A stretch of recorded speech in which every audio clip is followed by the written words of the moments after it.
Hola, muy buenas a todos, bienvenidos a tu colega Charlas. Hoy tenemos con nosotros a un invitado en el que vamos a hacer una especie de entrevista o coloquio para abrir o presentar un poco a una persona con una gran experiencia en el mundo de precisamente tratar con las personas, porque básicamente lo que hacéis vosotros, ¿no? En vuestro ámbito es gestionar a las personas.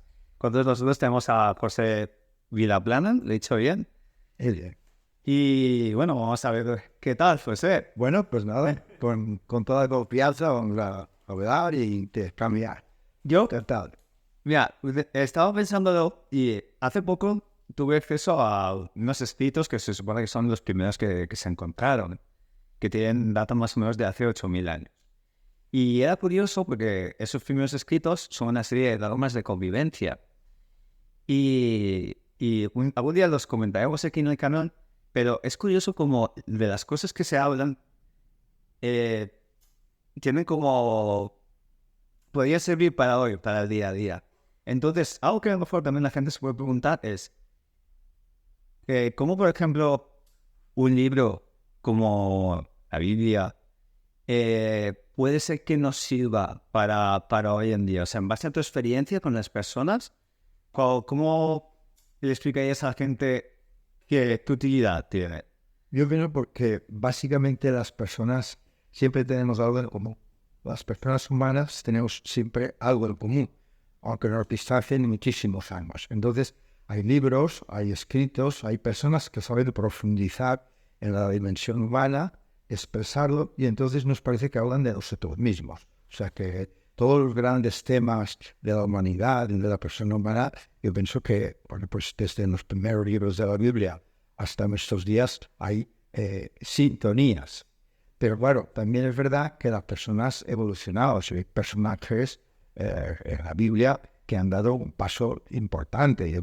Por ejemplo, un set, Abraham, es un personaje importantísimo desde el punto de vista de la fe, Moisés como liberador del pueblo de Israel, y después, por no, el personaje por excelencia, por para mi vida, que es Jesús de Nazaret, ¿no? Pero es verdad que tú lees algunos textos del Antiguo Testamento y dices, bueno, pues parece que están escritos para mí. Incluso los Salmos, el libro de los Salmos, tan antiguo, hay súplicas de persona angustiada, persona enferma, persona que se ha sentido traicionada, persona que dice, bueno, pues hay expresiones que parece que estén escritas para mí. Yo pienso porque la persona humana siempre tenemos muchas cosas en común. El ser humano parece ser que da igual en la época en que estemos, pero siempre hay una base psicológica, ¿no? Y de entorno social que hace que ciertos patrones se repitan. Lo clásico, lo que se dice clásico, una música clásica, una literatura clásica, lo clásico quiere decir algo que ha penetrado de verdad al corazón humano y por eso, aunque pase los siglos, siempre el corazón humano ahí encuentra exactamente la Que encuentran la conexión, ¿no? sí. Porque claro, básicamente, aparte de la Biblia, has hablado de los Salmos, hay más libros. Bueno, la Biblia en definitiva no es un libro solo. O sea, la palabra Biblia es una palabra griega que significa libros en plural. En griego, un libro solo es biblos, pero Biblia son una colección de libros. Entonces, la Biblia es una colección de más de 70 libros. ¿Sí? O sea, que están agrupados, pues, el Pentateuco, los 5 primeros libros, que son fundamentales sobre todo para el judaísmo, pues están libros históricos, libros sapienciales, están los salmos, y después en el Nuevo Testamento pues, están los 4 evangelios, los hechos de los apóstoles, las cartas de los apóstoles y el último de Apocalipsis. Entonces, toda esa colección de libros, lo que sí tiene una unidad, que es recoger el plan de Dios sobre la humanidad. O sea, el hilo conductor es como Dios que va preparando a un pueblo para el momento definitivo que es el nacimiento o la vida de Jesús, ¿no? En toda la Biblia, podríamos decir, tiene como unas líneas que convergen en Jesús y después unas líneas que se abren desde Jesús. Unas para preparar su venida, otras para explicar su presencia. Entonces, al final, o sea, es como una especie de... Si tú lees todo en los libros, ¿Me podrías decir que estás como entrenando un poco a nivel espiritual o a nivel filosófico incluso a la mente? Bueno, mira, aparece la palabra filosofía, a veces se habla de la filosofía cristiana. No, el cristianismo no es una filosofía. Sobre todo la Biblia habla de acontecimientos religiosos que afectan al corazón del hombre, ¿no? Pero, digamos, no es un sistema filosófico, ¿no? Sobre todo cuando llegamos a Jesús, es un acontecimiento de una persona. Para entender el cristianismo no se entiende desde ideas, un debate de ideas, ¿no? Es una cuestión en torno a una persona. ¿Quién es esta persona? De hecho, en el corazón del Evangelio, Jesús un día pregunta a los apóstoles, ¿quién dice la gente que soy yo? Entonces, uno que es Juan Bautista, otro que un profeta. ¿Y vosotros, quién decís que soy yo? Entonces Pedro dice, tú eres el Cristo, Mesías. Cristo y Mesías significa lo mismo. Ungido, Cristo y Mesías es la misma palabra. Tú eres el Cristo, es decir, aquel que precisamente hemos estado esperando los que leían en el Antiguo Testamento. Tú eres el Cristo, el Hijo de Dios vivo. Y ese acontecimiento, es decir, el aceptar a esa persona, que es una persona concreta que ha vivido en un país concreto, que ha vivido en una época concreta, que es una persona que plantea una cuestión. ¿Me crees o no me crees? Ese es un acontecimiento, no es simplemente un debate de ideas. Y si se acoge a esa persona, pues comienza una historia, ¿no? La historia cristiana comienza con los que aceptan que Jesús es el Mesías, el Hijo de Dios, el Salvador. O sea, hay un punto, o sea, un clima, ¿no? Un punto de inflexión, que es cuando la gente acepta que la manera de ver o de expresar de esta persona es como la correcta, ¿no? O la verdad que se dice. Sí, es decir, que aciertas al descubrir quién es realmente esa persona. O sea, el debate de la fe se concentra precisamente ahí. Uno dice, pues yo creo que esta persona, que es una persona humana, hombre como nosotros, o sea, que se cansa, que come, bueno, una persona que tiene una historia, un oficio, ¿es realmente el Hijo de Dios o no es el Hijo de Dios? Ese es el punto clave para interpretar el cristianismo o ver que Jesús es un personaje más o que es el personaje por excelencia al que la Biblia había preparado. Claro, pero luego la Biblia, Ya. Sí. No te preguntas. no, desde Gracia. O sea, mata a su protagonista, ¿no? Bueno, en mi caso es que precisamente ahí es donde se bifurca el judaísmo con el cristianismo. O sea, al judaísmo le parece blasfemo que una persona diga soy igual a Dios, siendo un hombre. Ese es el punto en el que a Jesús le pone en el conflicto máximo con el judaísmo, con los responsables, los sumos sacerdotes, que como ellos tampoco tienen autoridad para matarle, recurren a la fuerza romana para que ejecute la sentencia. Pero efectivamente ellos lo rechazan porque les parece blasfemo. Y ahí es donde se bifurca esa línea, ¿no? La Biblia hasta Jesús es compartida por judíos y cristianos, Sí. y a partir de ahí el Nuevo Testamento ya no es compartido por los judíos, sino que es solamente, digamos, los libros que han surgido a través del encuentro con Jesús y de las cartas que surgen a partir de él. Luego, tengo entendido que hay otros libros de otras religiones que beben también de la Biblia. Sí. No sé si era pues el Corán. El Corán tiene muchos aspectos que están recogidos tanto del Antiguo como de algunos del Nuevo Testamento. Por ejemplo, la Virgen María aparece en el Corán. Y incluso tengo entendido que hay partes de la Biblia que incluso vienen de escritos. Tienen conexiones con escritos antiquísimos. Sí, como el Código de Hammurabi. ¿Y por qué? Porque ahí es donde Abraham, de hecho, el personaje bíblico con el que arranca, digamos, en la historia de la fe, él sale de Mesopotamia. Exacto. Sale de Mesopotamia. que en aquella época era... Y hay un foco cultural importante. Sí. Y entonces hay algunos libros antiquísimos que tienen relación con los libros antiguos de la Biblia. No, son estudios apasionantes. Yo, la verdad, tampoco soy especialista, ¿no?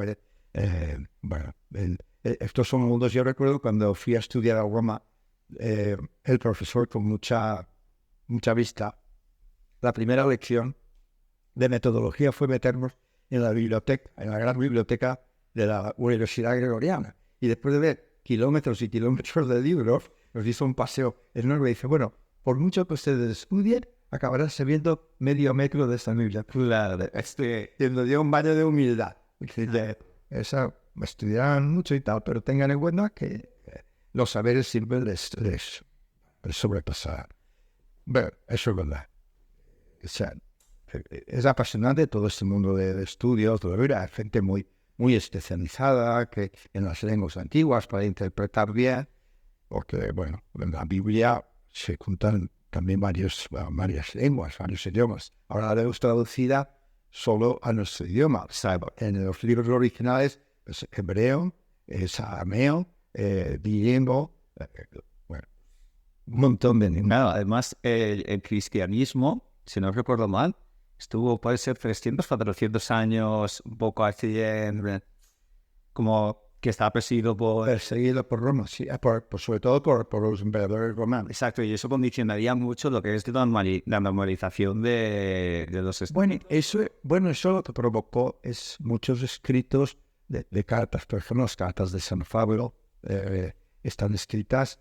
Él habla de palizas, él habla de tensiones, él habla de naufragio, él habla de cómo arriesgó su vida precisamente porque no era un momento fácil, ni en relación con los judíos, ni en relación con los romanos. Él a veces incluso se apoyó en los romanos para buscar el derecho romano, el derecho a defenderse. De hecho, él llega a Roma porque apela al emperador. Eso es muy interesante. Conocer en qué contexto, cartas que él escribe desde la cárcel.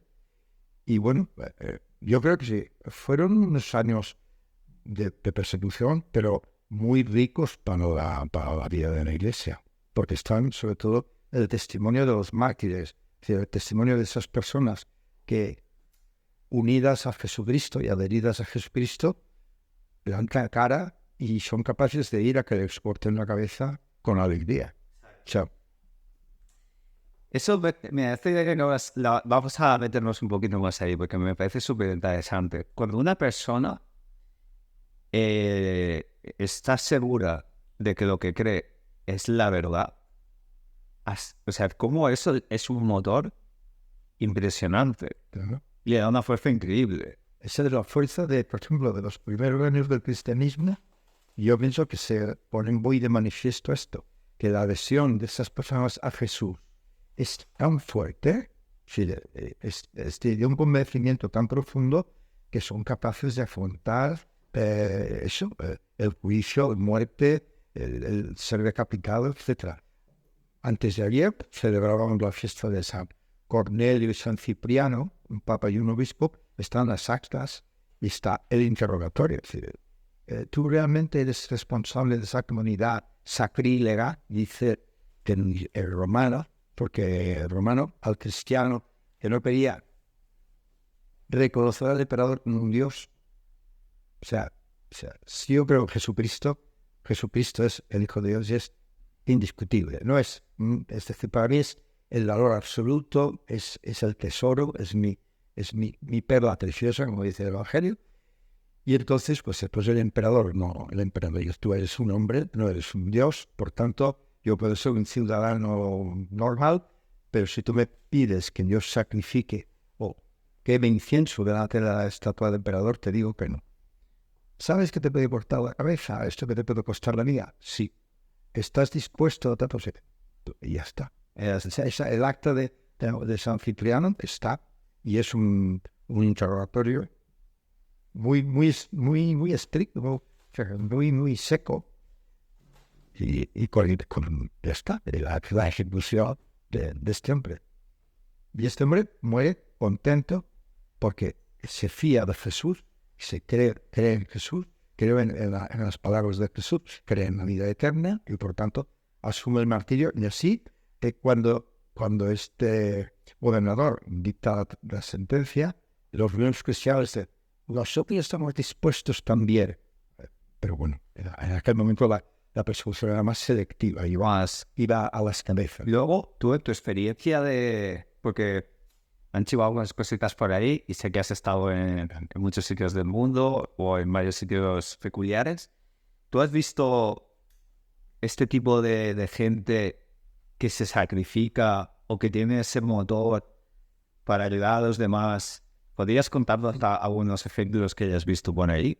Vale, pues sí, yo puedo contaros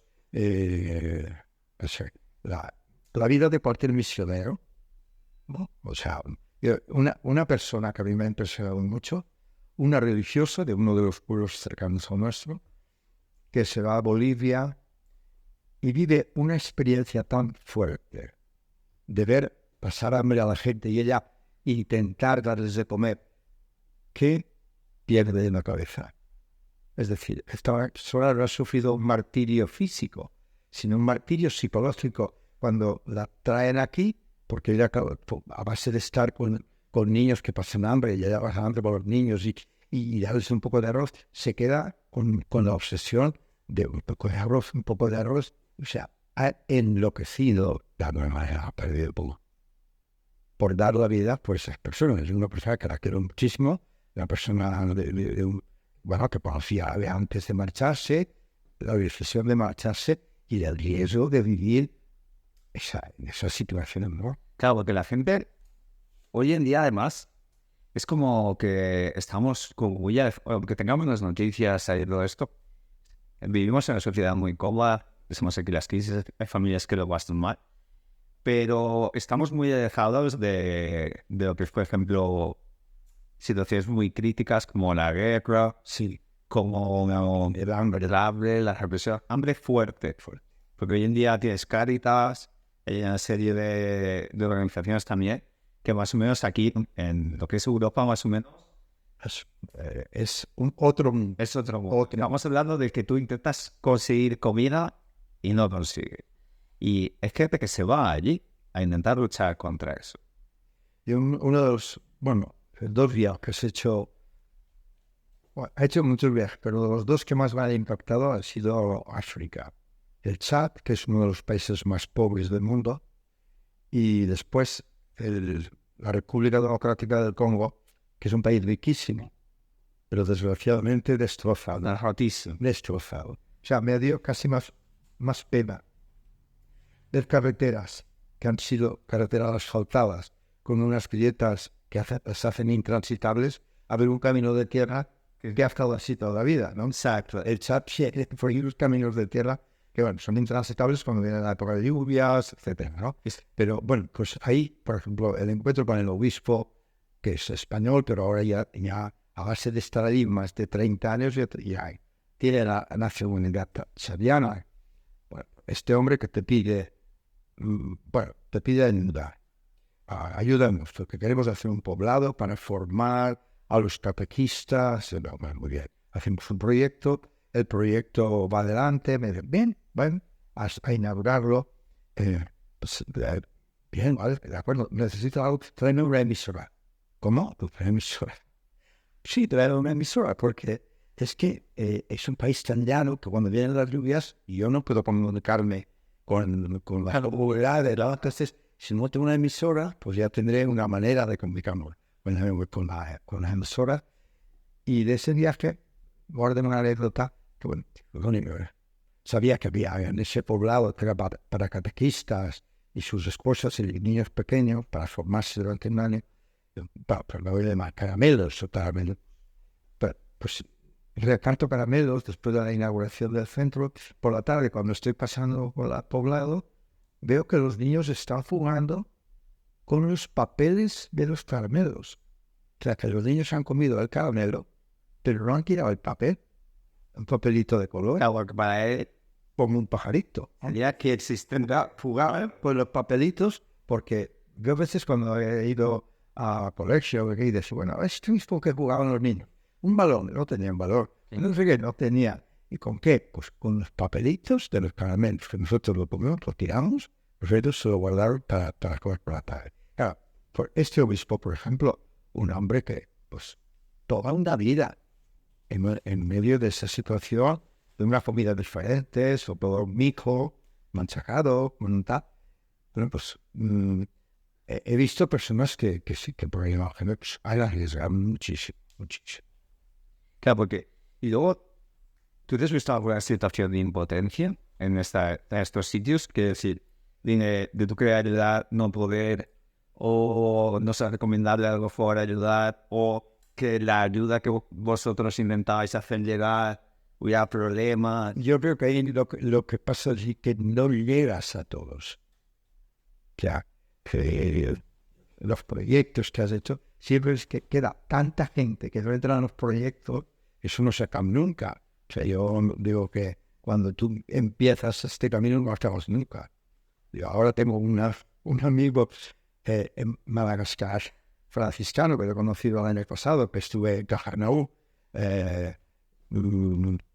pues casi todas las semanas el pobre me tiene... Pero a veces son ayudas muy, muy poca cosa. Por ejemplo, es que es una familia que vive en la ciudad, están pasando hambre porque no hay trabajo para todos y en la ciudad no tienen recursos. Quieren volver al pueblo, tienen una casita pequeña, pero necesitan comprarse un cerdo, 6 o 7 gallinas y bueno, pues sí, mira, si pueden mandarme 500 euros, bueno, pues más 500 euros, y sabes que esa familia comienza a divertirse a 4 gallinitas que no se van a ir ya a sembrar 4 patatas. He salido de la ciudad donde pensaba que iba a ganarse la vida a tener que volver. O sea, pero no se acaba nunca. Quiero decir que yo que sé, que cada momento de hoy tengo malaria, estoy en el hospital, o total. Bueno, es la impotencia sobre todo decir, no puedes llegar. A mí un obispo muy sabio me dijo una vez, mira, hay que tener valor para mirar todos los problemas y después tener humildad para saber dónde puedes intervenir. Porque claro, a veces si los problemas son tan grandes, la tentación puede ser, yo como no lo puedo arreglar todo, me cruzo de brazos. No, tú mira los problemas y qué puede intervenir, ahí o ahí o ahí. Bueno, pues entonces es donde intervienes y te llevas sorpresas preciosas porque también nosotros a veces ayudamos a las personas, pero en las personas nos dan unas lecciones magníficas. Yo, por ejemplo, en el Congo fui a inaugurar un colegio para 1000 niños, 500 por la mañana y 500 por la tarde. Se había hecho con un proyecto. Pero cuando voy me dicen, bueno, no te suena algo de dinero. Ah, vemos ya. Estamos con... Y hemos hecho un pequeño centro de salud y maternidad. ¿Quieres venir a inaugurarlo? Oh, claro que sí. No. Pero fíjate la sorpresa que cuando voy me veo que a la puerta ponía Centro de Salud y Maternidad Julia Blasco, el nombre de mi madre, que acababa de morir hace tiempo. Y le dedican ese fruto al nombre de mi madre. O sea, ese detalle, esa sensibilidad, ese agradecimiento, claro, eso te provoca una de las emociones más grandes que yo puedo tener en mi vida. Claro, y tu trabajo, ¿no? Ahí sientes una conexión humana impresionante, ¿verdad? Además, cuando el jefe de la tribu me dijo, Cuando al final es un gesto... del dinero que les ha sobrado, que verdaderamente yo, pues un hospitalito más, un centro muy sencillo, todo muy sencillo. Pero el hecho de decir, mira, esta persona ahora ya no queda su madre, ha venido a nosotros, pues una manera de corresponder que te dan más de lo que tú les has dado. Sí. Más de lo que tú les has dado. Y además que el jefe de la tribu dice, no, pero esto tú tienes que darles permiso para que esté ahí en nombre de tu madre, porque es como que entre en nuestra familia.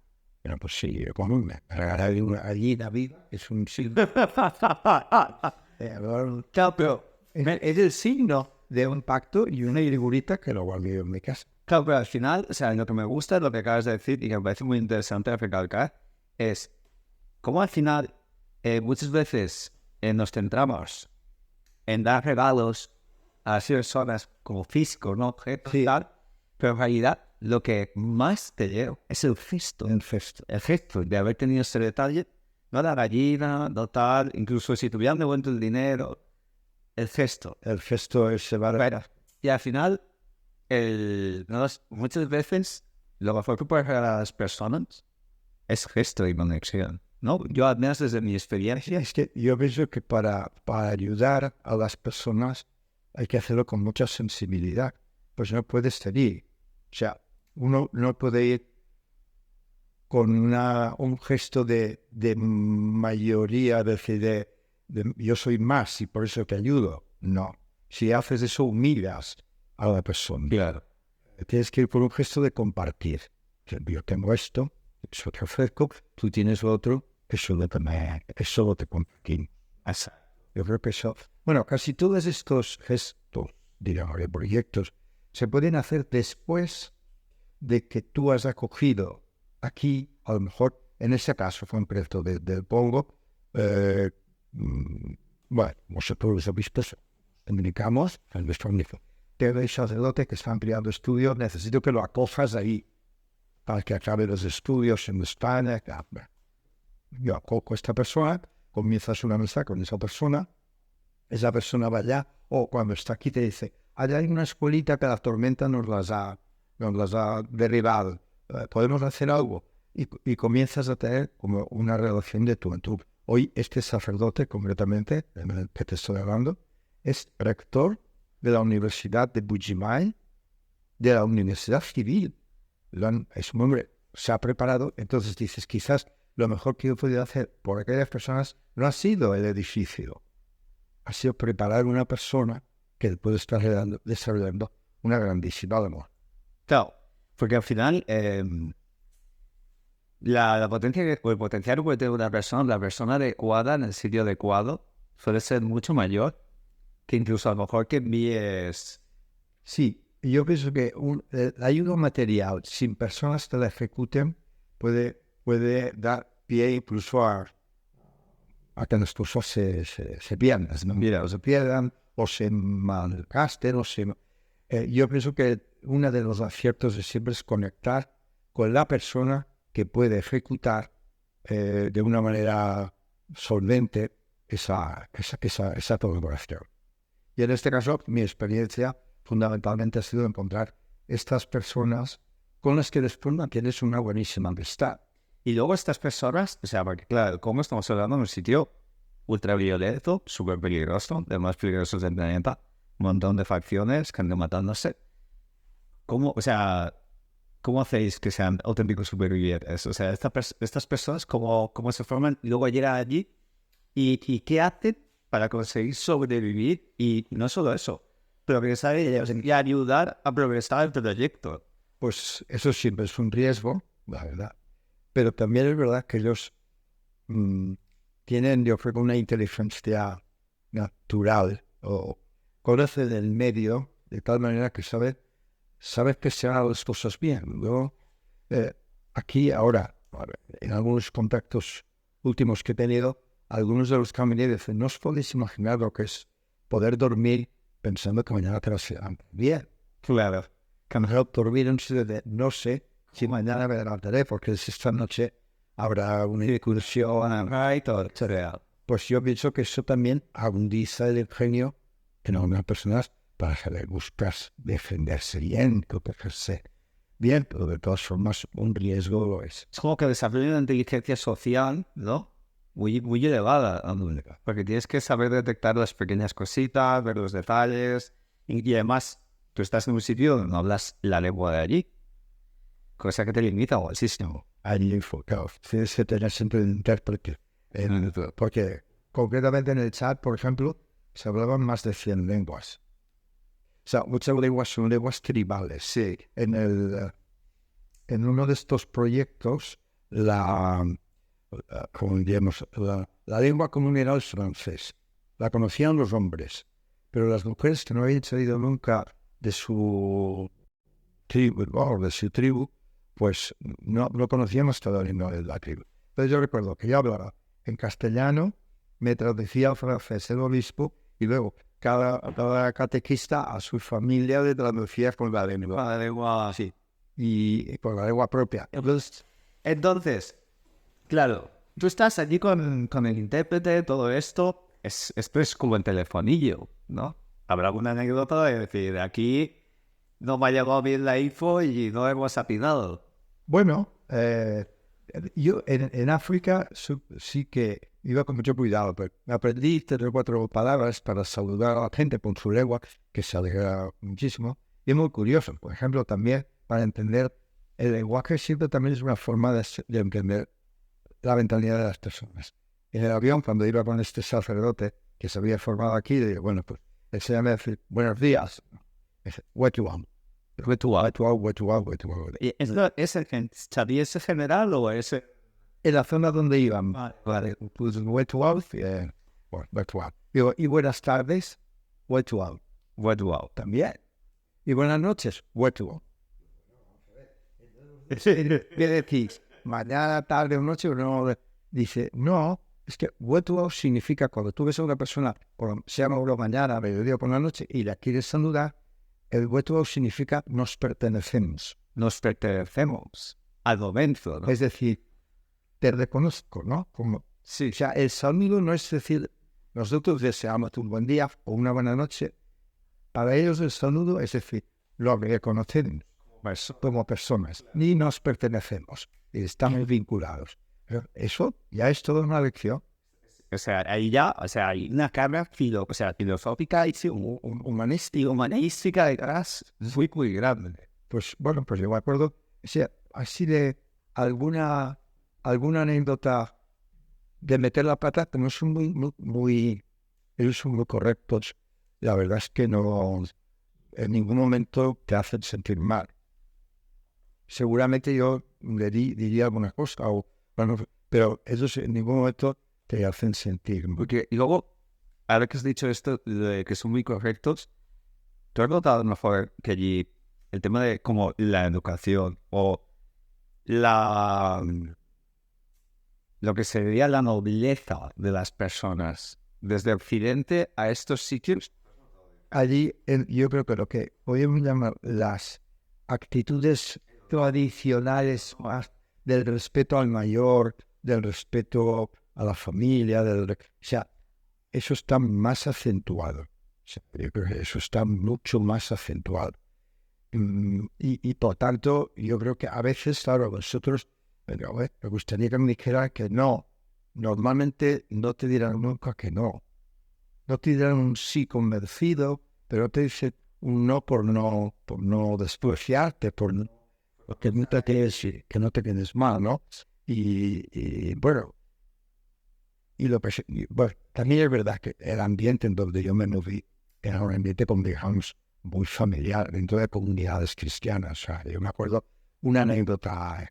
La primera vez que yo llego al Chad, mucho calor, un viaje muy largo, una llanura enorme, llegamos al obispado, vamos a celebrar la Eucaristía de una manera muy sencilla, hay unos banquitos en una terraza, y yo sí, la verdad, la sensación que tuve, un país nuevo, un lenguaje nuevo, pero yo estoy en mi casa.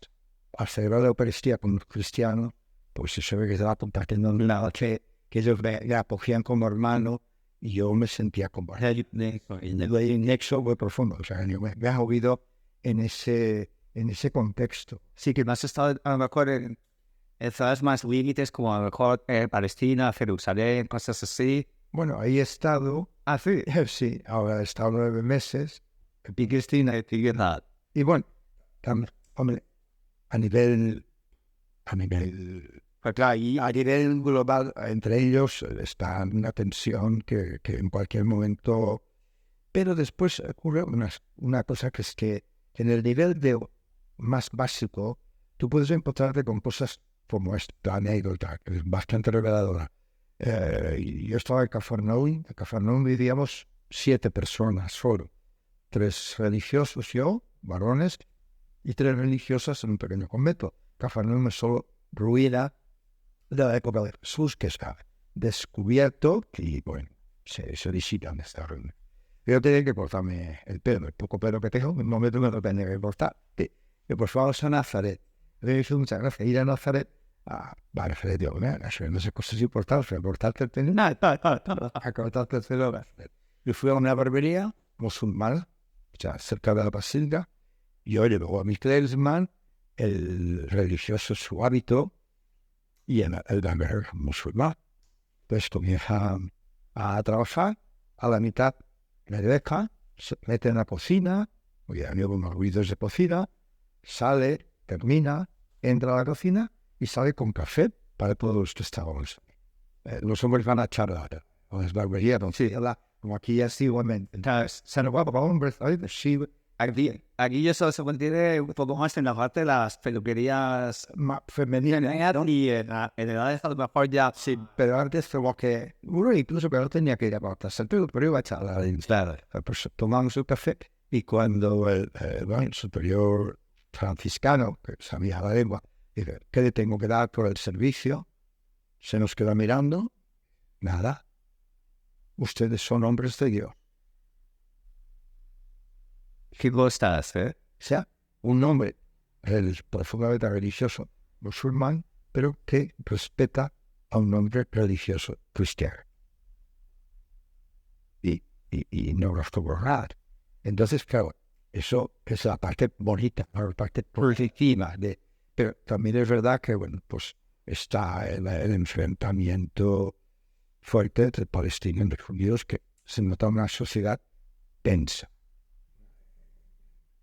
En Jerusalén se nota más. Yo estaba en Galilea, que es la zona norte, allí no se notaba tanto esa tensión.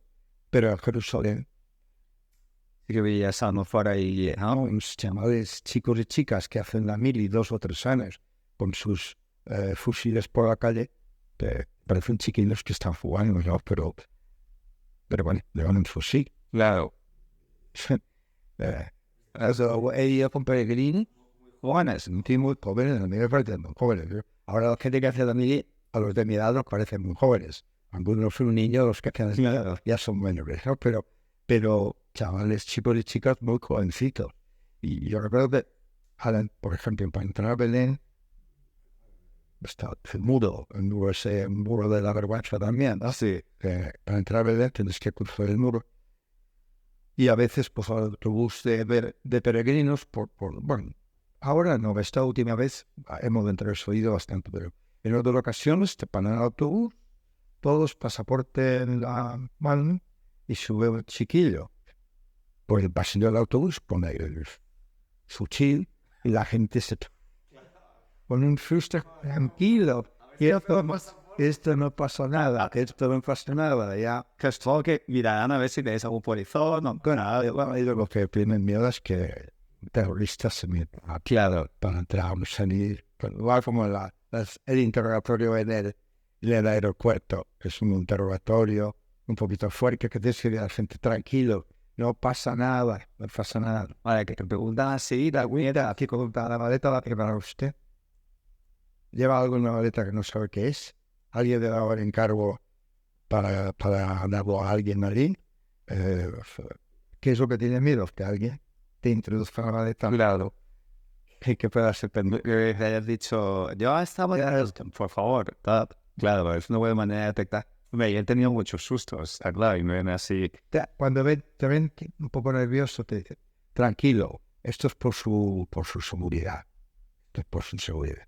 Pero no quiero decir, no sé por qué hemos derivado que allí sí la tensión es más fuerte. Yo tengo una serie de ideas sobre la zona de allí y me gustaría planteártela, a ver, ¿tú qué opinas? ¿Tú crees que todo lo que pasa allí, o una de las causas o de los motivos, es no saber perdonar en el sentido de, a mí me da la sensación de que hay mucho rencor acumulado como de generaciones? Sí. O sea, y la gente está cargando con rencores y con ideas de dolor que no son de ellos.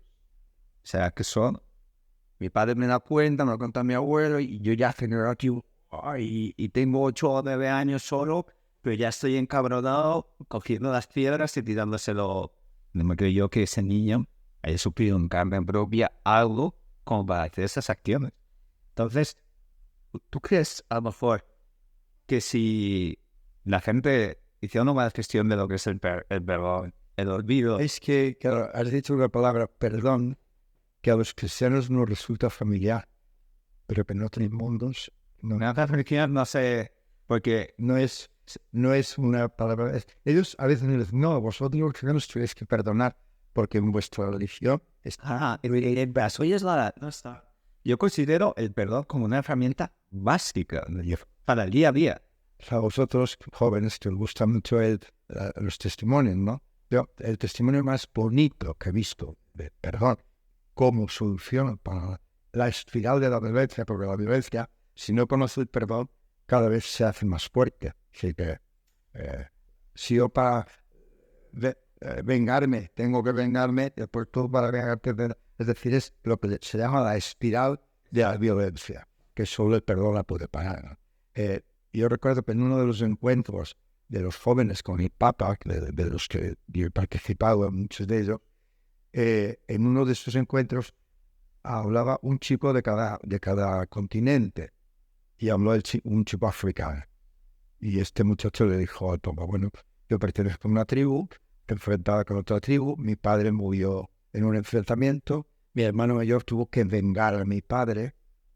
O sea que la venganza es como... Sí, es obligación, es yo hijo de tal, pues tengo que vengar a mi padre. Entonces, claro, dice mi hermano también cayó en esa venganza, murió. Y me tocó a mí vengar a mi padre y a mi hermano. Pero como soy cristiano, cambié la estrategia de la venganza por búsqueda del perdón. El aplauso a aquel chaval fue bastante y claro, muerto. Estoy iniciando una nueva relación desde esa clave con la tribu por la que estoy enfrentado. Y de ahí sale un nuevo mundo de Ahí se habla de la acción mundial. Solo hay un camino.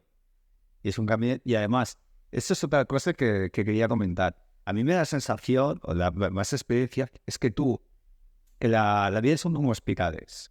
Dependiendo de tú cómo manejas las situaciones o cómo llevas tus sentimientos, tus emociones o gestionas tu vida, tú vas quedando en una espiral, ¿no? Es como que si vas haciendo las cosas desde el rencor, la envidia, todo esto, la necesidad, eso se va haciendo más grande, más grande. Si vas haciendo las cosas como desde el amor, el perdón, desde otros puntos de vista, todo eso va creciendo también, ¿no? No sé si te interesas en una. Exactamente. Yo muchas veces cuando explico cuál ha sido la aportación de Jesucristo a la humanidad, siempre digo que cambió la espiral.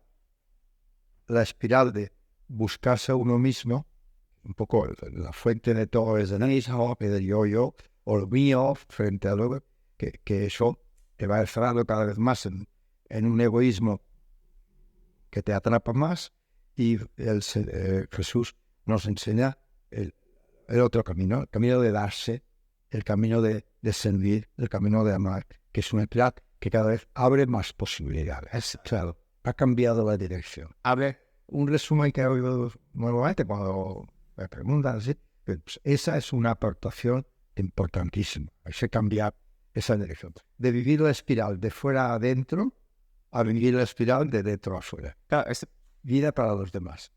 Yo una de las cosas que hago bastante es leer historia. Y te das cuenta cómo al final la historia es muy repetitiva. Sí. O sea, todos los ratos se repite. Los grandes eventos se repiten. Y te das cuenta al final que es como que los grandes personajes, de la mayoría, no todos, pero muchos de los grandes personajes y eventos que han condicionado, como ha evolucionado la sociedad, van movidos por cosas muy egoicas.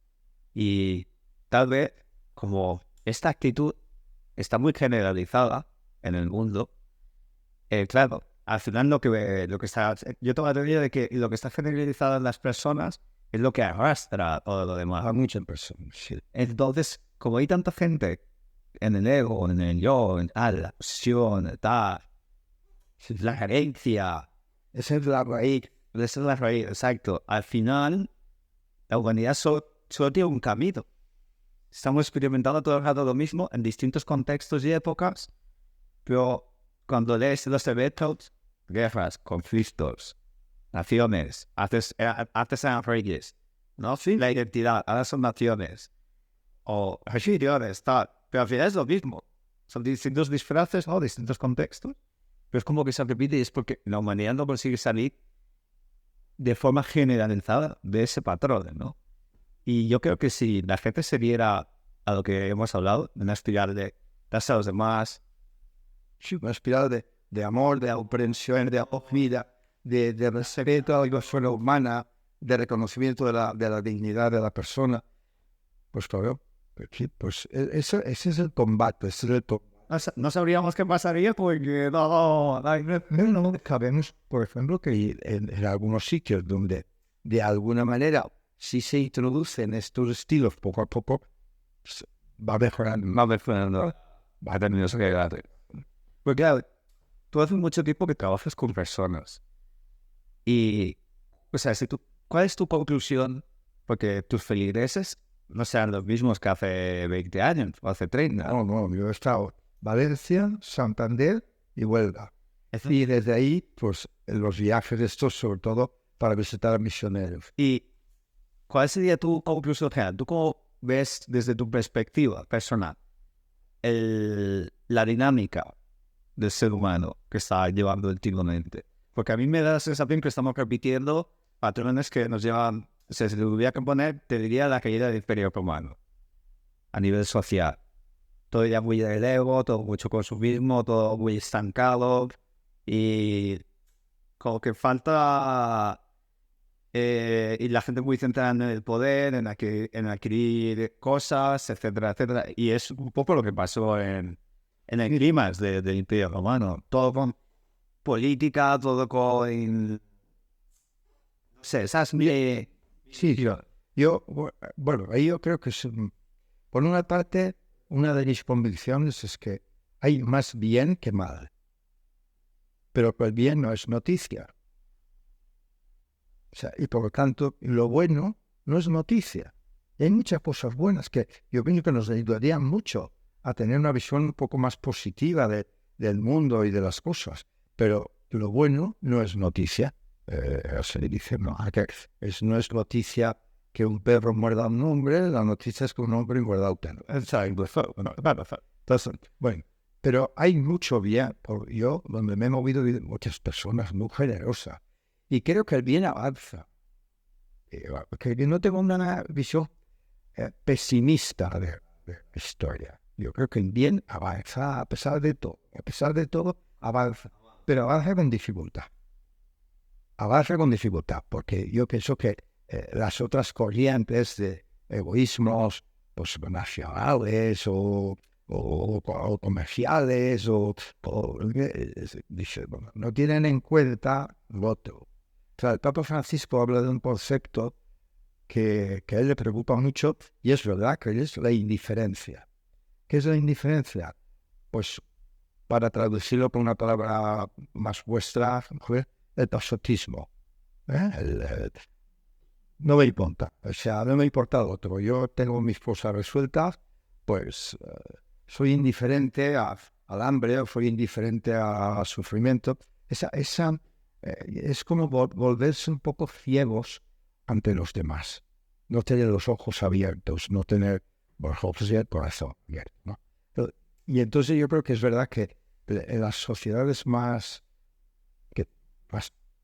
con más progreso, sí es verdad que muchas veces abrimos como una campana de cristal. Y entonces yo quiero mantener mi progreso. Lo demás, mira, no me cuentes historias, que yo tengo bastante para las mías. Y bueno, eso es peligroso. Eso es peligroso porque indica falta de sensibilidad hacia el otro. Pero por otra parte, pues yo también veo que, bueno, hay mucha gente que está preocupada por los demás, que pasa por los demás, que no pasa. Y bueno, es como un combate. Pero yo no soy pesimista porque veo que hay mucho bueno, mucho bueno. Ojalá lo viéramos más para estimular más, porque también si, por ejemplo, gente joven, si no ve, por ejemplo, esto que hay, no se le ocurre tampoco cómo puede colaborar, no puede quedar. Si yo tengo modelos que me ayudan a decir, puedo hacer bien, pues a lo mejor digo, pues yo también quiero, pero si los modelos que a lo mejor yo veo solamente son pues famosos o tal, que pues eso paraliza a la persona, eso paraliza. Mira, genial. Para aquí, para terminar esta fase, porque creo que podríamos estar 5 horas y sería demasiado largo, repetiremos, y desde luego espero repetir, pero me gustaría terminar con 2 preguntas. Una está relacionada con lo que acabas de decir. O sea, cuando yo necesito un modelo a seguir o un modelo y lo tomo esto como una expectativa y tal vez estoy pensando que es que mi vida no merece ser vivida. ¿Tú crees que cualquier vida, sea como sea, merece ser vivida? Toda persona humana vale la pena ser vivida. Lo que pasa es que el modelo no necesariamente es el modelo que no me permite vivir. Hay modelos que me permiten desarrollar lo mejor de mi vida. Por ejemplo, en mi caso, la figura de Jesús en mi vida personal ha sido el motor que a mí me ha llevado a esos viajes, o a relacionarme con muchas personas, o a visitar en la cárcel a los presos, o el hacer proyectos para los chavales que están enganchados. Que es el modelo de Jesús, o sea, es el que desde dentro, con mi personalidad, ¿no? Es decir, con la posibilidad plana, yo que yo no he tenido, con mi carácter, con mis limitaciones, con mi historia de un pueblo, etc. Ese modelo no es que ha sido para mí decir, un modelo que se ha quedado ahí lejos y digo, oh, ese sí que es un modelo. Yo no. Es un modelo que me ha atraído, es un modelo que me ha metido en un proyecto. Y entonces yo creo que ahí sí he encontrado un modelo que ha... Y te ha llevado a vivir una cantidad de experiencias impresionantes. Tenemos un montón de anécdotas. Para esa primera pregunta, sí, yo diría, sí, necesitamos modelos, porque lo digamos o no lo digamos, todos tenemos algún modelo. Sí. Será un futbolista o será o casi inconsciente, pero de alguna manera tenemos personas que son referentes. Entonces, bueno, yo creo que es bueno, pues sí, mi modelo es Jesús, y entonces pero como es un modelo que yo no me ha despersonalizado, pero yo, claro, me ha ayudado a hacer lo mejor de mis talentos. Y luego abrir una serie. Mira, y esto enlaza perfectamente con la segunda pregunta que quería hacerte. Enlazar con lo que estabas comentando. Vale, la gente muchas veces se piensa que cuando tú inicias una serie de hábitos o aquí es un modelo, como puede ser el modelo de Jesús o cualquier otro modelos que pueden ser similares o parecidos o tener un contexto similar, que tu vida va a ser quedarte en casa, así, pues tan temprano, y que no va a resultar. Y mi experiencia es que cuando tú te mueves desde llevar este tipo de hábitos, porque al final es una serie de hábitos y una manera de enfocar las relaciones, el mundo y todo lo que te rodea, al revés. O sea, de repente empiezan a pasar un montón de cosas, te ves envuelto en situaciones súper interesantes y además hacer el bien te lleva a la espiral del bien y si lo haces el bien, eso te lleva también como a la creatividad. Sí. Porque claro, tú buscas cómo ayudar, buscas cómo hacer, buscas cómo tal, buscas cómo puedo hacer algo más creativo, más por aquí, más por allá. Y mi experiencia es que enriquece tu vida, no enriquece esto. Sí. Y en el caso además de Jesús, porque es que no es un modelo que queda fuera de ti, es un modelo que se interioriza en ti. O sea, no es decir, el modelo está allá, como puede ser, depende de un personaje histórico. En el caso de Jesús es un modelo que vive, que tú vives con él y él contigo. Y en ese sentido, la creatividad es que no te deja tranquilo. No te deja tranquilo en el mejor sentido de la palabra. Yo, por ejemplo, cuando hay veces, yo nunca había ido a una prisión. Entonces, pero claro, es decir, si yo me nombran obispo, tengo que ser obispo al estilo de Jesús, y por tanto no cerrar la puerta a nadie, me veo en la prisión visitando presos. Y claro, porque cuando se cierran las puertas detrás de ti, impresiona mucho. Uno se ha ideado, el sacafón de hierro, ya, otra, ¿no? Hasta que te encuentran a un grupo de personas que en principio pues, también. Ellos tienen también sus...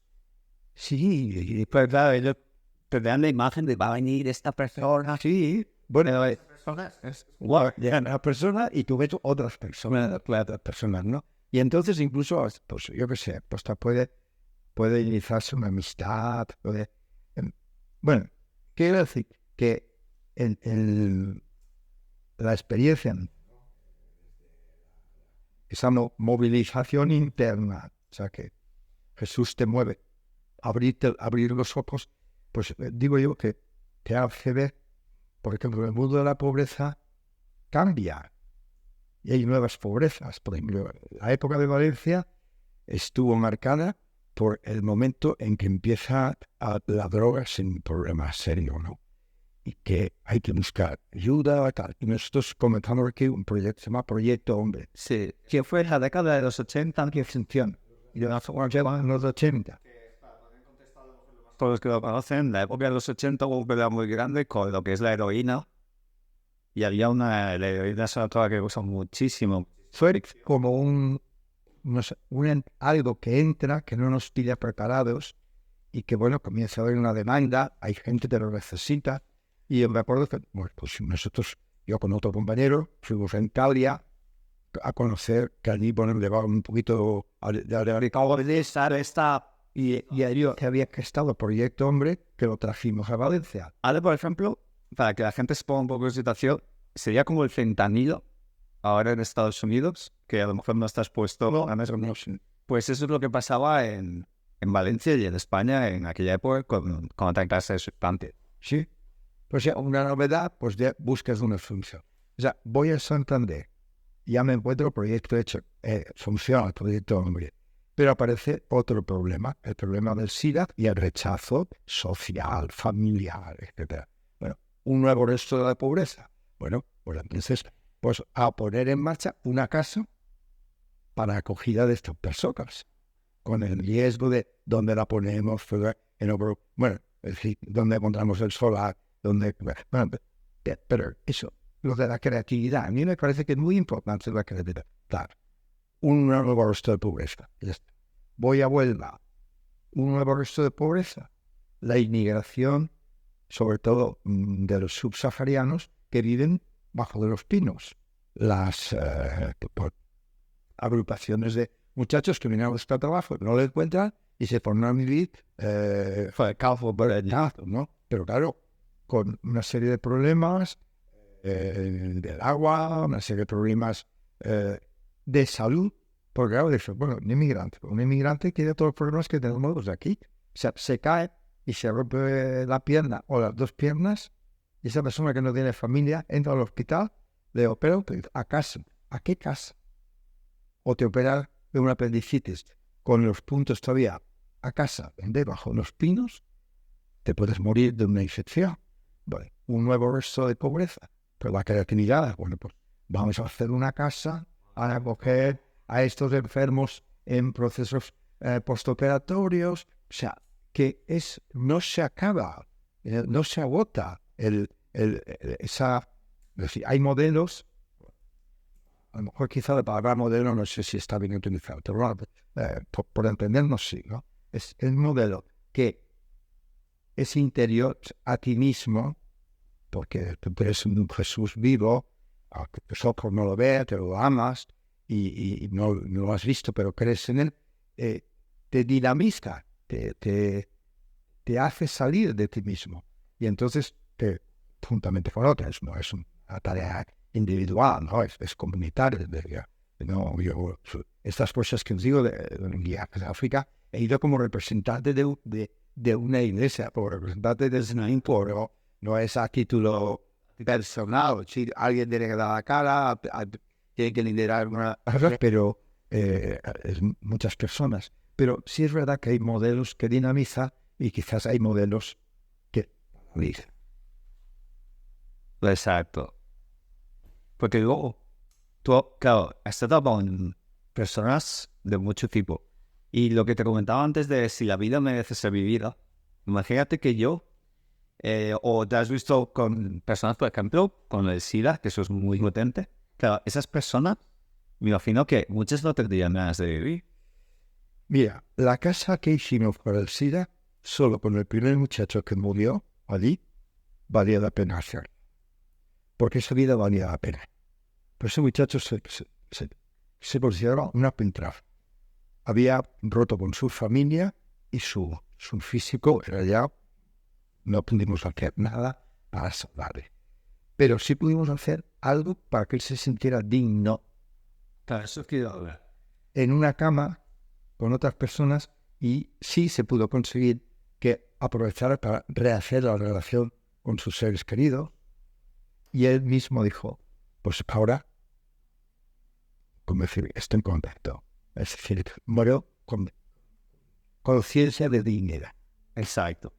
Claro, por eso, o sea, al final, cualquier situación merece ser vivida si la vives desde la máxima expresión, a lo mejor, de tu dignidad, tus ganas de vivir y no centrarse en lo que sería lo negativo, ¿no? O sea, porque tú cómo afrontas esa persona, la parte psicológica, o sea, cómo puede ir Muy bien, pues mira, pues sin ser psicólogo, yo pienso que toda persona necesita sentirse querida. Y eso es verdad. Si una persona, por muy estropeada que esté, dice, tú te vales para mí, tú eres un hermano, es decir, claro, esa persona, si se siente querida, se siente reconocida en su dignidad. Por ejemplo, yo he conocido presos. Claro, pero tú lo tienes muy fácil, porque Jesús, una de las cosas que proclama es que tú debes de querer a la gente, esté como esté el leproso, el que se va a tener piernas, pero eso también viene, ¿no? Creo que desde que él dice, tú tienes que amarte a ti mismo, entonces como estés. Sí. Porque si no te amas, Dar al prójimo como a ti mismo. Tienes que tener una autoestima. Y esa autoestima, en el caso, por ejemplo, del cristianismo, hay una cosa muy importante que yo ahora la comento mucho con la gente. Claro, ahora, en este momento, el debate cultural y con la incoherencia, o sea, yo donde veo la diferencia más fuerte, una persona no creyente puede pensar que somos fruto de la casualidad. Hay una serie de fenómenos que se han ido reproduciendo y aquí aparecemos nosotros y aquí está, fruto de la casualidad. Pero, claro, yo fruto de la casualidad, no sé. El creyente cree que hay un Dios creador que dice, vale la pena que tú existas. Un Dios bueno ha pensado en mí. Un Dios bueno, a pesar de mis defectos, dice, vale la pena que tú existas. Yo te he puesto ahí. Y eso, si tú estás ahí es porque hay un motivo, ¿no? Y tú tienes que aprovechar esa vivencia, sea la que sea. O sea que te falta una pierna. Porque ya aquí estamos yendo a predicar, pero hay gente que piensa que su vida no merece ser vivida, mejor porque no está ganando miles de euros al mes, o porque por espejismos. Por espejismos. O sea, yo pienso que el espejismo es lo que pienso que me va a dar la felicidad. Hay una película, las proyecciones de Cima, que os recomiendo, es en blanco y negro, es antigua, pero es Ciudadano Kane. Sí, es un clásico. Es un clásico. Ese Ciudadano Kane es el famoso empresario del mundo de la comunicación que tiene todo que. Bueno, pero quiere cada vez más, y entonces hace una mansión llena de espejos, tal, pero que más que un hogar parece un mausoleo. También él piensa que el dinero va a poder comprar a las mujeres, tal, mujeres bellísimas, pero que son como una estatua. O sea, ahí no hay. En toda la película él va queriendo tener cosas, pero no tienen nada. Entonces él se muere al final y están empaquetando las obras de arte, los candelabros de plata y quemando lo que no vale, ¿no?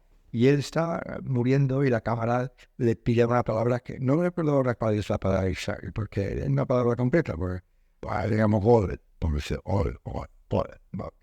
y entonces la cámara va de su boca a la hoguera. Y en la hoguera hay un patinete de madera pequeñito que se está quemando por el glory. No sé. La palabra, acabo de inventar porque no me la sé. Sí. ¿Qué era? Que este hombre había tenido el espejismo de que la riqueza, esa grandiosidad en todo lo que le iba a dar la felicidad, nada le había dado felicidad como aquel juguete de madera pequeñito que se estaba quemando como el otro mundo. Bueno, una de las cosas que también que yo llegaba a mis conclusiones y tal, y una de ellas es que el ser humano se ha complicado mucho la felicidad, cuando la felicidad en realidad es muy fácil. Porque tenemos como seres humanos, tenemos la facilidad de que nuestro cerebro está programado, condicionado para ser felices haciendo cosas muy sencillas, que simplemente conectar con la gente, ayudar con la gente, estar en paz con lo mismo que te dicen, estar tranquilo. Y son cosas que son muy fáciles de llevar a cabo. No se necesita acumular grandes cosas, de todo esto. Al final te lleva más intranquilidad, ¿no? Porque tienes que mantener el estatus. Pero cuando tú sueltas todo eso y en el momento que te das a los demás y no pones el foco en ti, es como que todo se facilita. Como comienza Jesús el famoso sermón de la montaña, el Evangelio de Mateo. Felices, dichosos, bienaventurados. ¿Quién? Dice, los pobres de espíritu, que tienen un corazón sencillo, los que tienen mansedumbre, los misericordiosos, los que son transparentes, los que trabajan por la paz. Trabaja un camino de felicidad, porque es verdad. Entonces, todas las personas humanas, todos, sin diferencia, queremos ser felices. Eso es lo que más nos fue al hombre más austero del mundo, más despilfarrador del mundo. Ahora, ¿por qué camino? Yo creo que está el camino de esa especie, digamos, el desierto que te promete agua y el espejismo que te agota, y está la fuentecilla sencilla que a lo mejor casi no te das cuenta, es la que te sacia en esa sed. Exacto. Claro, yo he pasado varias épocas de vida y he experimentado, y tuve una época que decidí experimentar austeridad. Y al igual que he experimentado, por ejemplo, consumismo al máximo. Y el consumismo al máximo, al final lo que me llevaba era, en el momento que yo recibía el paquete de donde fuera, porque no puedo hacer propaganda, abrías, esto, mira, y eso de la calle, claro, y ahí está el espejismo, ¿no? Y tú también has imaginado que te ponías eso y esa ropa iba a ser casi como Superman para ti. Y salías ahí y eras el mejor. Y luego he tenido épocas que he vivido casi con lo opuesto, de mochilero, por ahí. Y al final yo iba a un pueblo y me dedicaba a hablar con todas las personas que me cruzaba, a preocuparme por ellos, a conocer de sus vidas. Y a mí me invitan incluso a comer, gente conocida el mismo día, ¿no? Vale, y mi experiencia ha sido que cuando he vivido esta parte austera, que además me ha llevado a... Porque claro, cuando estaba en el otro punto, no te das cuenta de las como las dinámicas más típicas sociales. Y además, el ser humano, si te fijas, vimos como dinámicas sociales muy repetitivas. No hay creatividad. Porque como todo está muy estipulado y sigues como moviéndote desde a lo mejor una emoción sobre que es la carencia, la necesidad, todo te lleva siempre por un camino muy recto, ¿no? Y el momento que tú sueltas eso y ya no decides ir por ahí, es como que de repente ves posibilidades.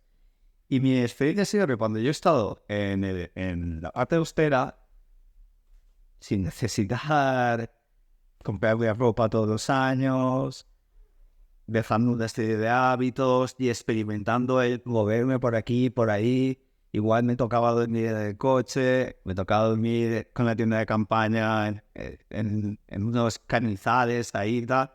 Pero todo eso hacía que pasaran situaciones inesperadas y la manera ya en esa época de afrontar la vida y las relaciones y todo, como era desde el ayudar, desde la benevolencia, desde el creer que todas las personas son buenas. La bondad de las personas. Exacto. A partir de ahí se inicia no sabía explicarlo, es muy complicado explicarlo, pero básicamente mi vida se enriqueció muchísimo, se enriqueció con personas interesantes, pero tampoco me aferraba a ellas porque te das cuenta que hay como mucha abundancia y que la abundancia no está en lo material, sino está en las personas y en el interior de las personas. Y ahí es donde radica la facilidad de ser feliz. Porque cuando yo me sentía como lleno, y me siento lleno, porque no necesito más.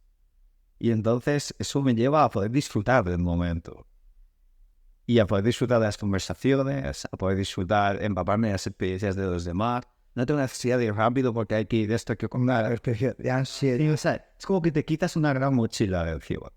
Te quitas muchas cosas de encima. Y además te das cuenta, cuando llevas 2, 3, 4 o un mes viviendo con esa austeridad, que todo lo que creías que necesitabas para ser feliz, en realidad te daba microchutes de felicidad, pero entre ese microchute y microchute que cada vez van siendo como menores, tienes como una parte de ansiedad muy fuerte.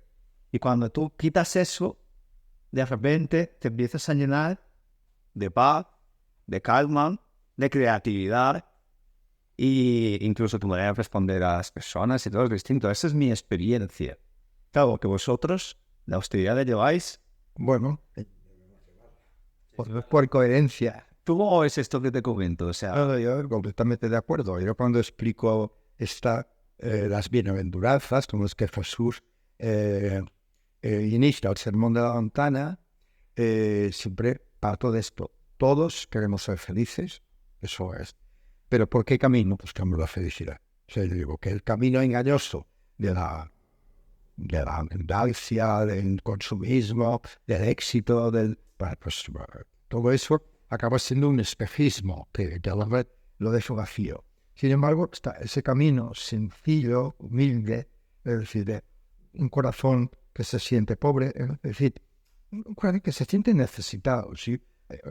Que no mira al otro por encima del hombro, o sea, que no es, como diríamos, que se diga, yo soy autónomo, yo no necesito a nadie, no. Si tú tienes un corazón sencillo, pues sabes que nos necesitamos y que tenemos que caminar juntos. Pues si es un corazón que lleno de mansedumbre, pues no venzo el mal con el mal, trato de vencer el mal a fuerza de bien. Si tengo que ser misericordioso, limpio de corazón, por tener intenciones que no sean intenciones torcidas, bueno, pues Jesús, el arranque de su predicación, comienza con lo que decir, yo lo que quiero dar es un camino de felicidad, pero que os saque de ese camino engañoso en el que tantas veces acaba diciendo, no podéis servir a Dios y al dinero. Él acaba diciendo, mirad los pájaros del cielo, mirad las flores, ni Salomón se vistió como una de ellas. Como decir, hay cosas sencillas que, como una fuerte que está dando una lección de austeridad, de belleza. bueno, pues tú imagínate, claro, yo qué sé, que una ardilla para ser feliz necesitará shishis, ¿sabes? Sería, pues así somos el ser humano. Entonces como que nos hemos complicado mucho la felicidad cuando nosotros somos mucho más básicos.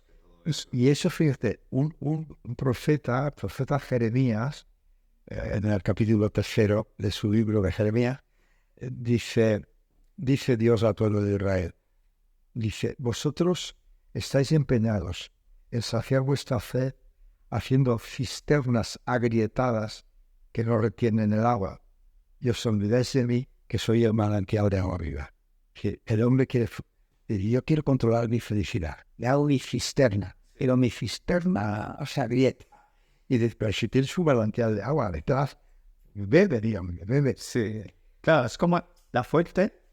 Al final una de las cosas que, si en el momento que tú aceptas mi experiencia, yo acepto toda mi vida ahora, como es, mi situación, todo la acepto, la amo, la agradezco y decido ser feliz, seguramente con todo eso estás diciendo, yo acepto mi vida como un regalo, Exacto. Ya está. como un don. Exacto. Como algo que se me ha dado Se me ha dado. y que tengo que vivirla y ya está. Como sea. Pero sabiendo... Sin caer en las trampas, estas que... De hecho, yo siempre digo las proyecciones, porque la mente tendemos mucho como a proyectar, sobre todo cuando tenemos ilusión. O proyectas en negativo o proyectas imaginándote. O sea, como si yo tengo esto, será agua. La hostia, pues si me pasa esto, guau, será malísimo. Y esas dos herramientas del cerebro las considero que son trampas, o que son peligrosas, no peligrosas, pero que no son adecuadas caer en ellas. Y entonces yo intento que mi cerebro no vaya por esos lados.